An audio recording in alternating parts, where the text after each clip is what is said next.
Hey, what's up YouTube? This is Daniel with the Parenting Puzzle, and today I'm going to provide you with 2 skills that will help you on your parenting journey as you are putting together that parenting puzzle. Okay, number 1 skill, and I'm going to kind of tell you, let me start with this. Let me start out like this.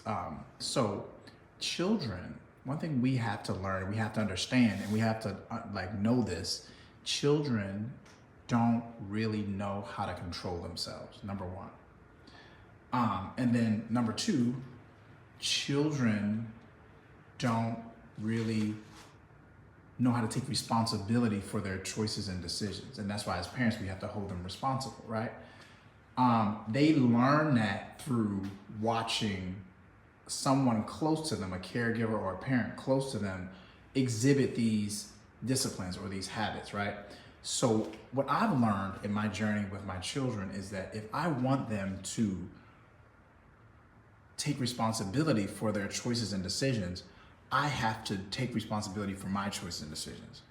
If I want them to exhibit self-control and patience, they have to see me exhibit that same self-control and patience, right? So one of the ways I want to talk about, one of the ways that I work through exhibiting patience is, number 1, I have to mentally realize when I am feeling impatient, right? When I'm feeling impatient, what I have to do, and this works for me, it could work for you, but what I have to do is I first have to acknowledge and verbalize.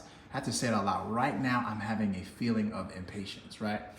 And the next thing I have to do is I have to watch my behavior. I have to make sure that I don't act out of that feeling of impatience, because acting out of that feeling of impatience will inadvertently,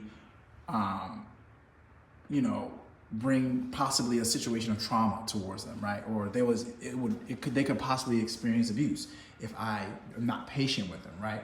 So I have to be mindful and conscious of that. And even talking about this is helping me too, because I don't practice this perfectly. Second thing I want to talk about is I want to talk about bringing those, as children, we have these experiences. We may have it. I know I've had experiences where I've been abused and traumatized and, in almost every way by my parents.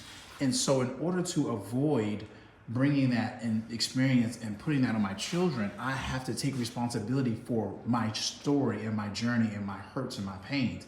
And I have to work through that through self-reflection and prayer and honestly inviting God into the situation to ask God to heal me from those wounds so that I don't put those on my children, right?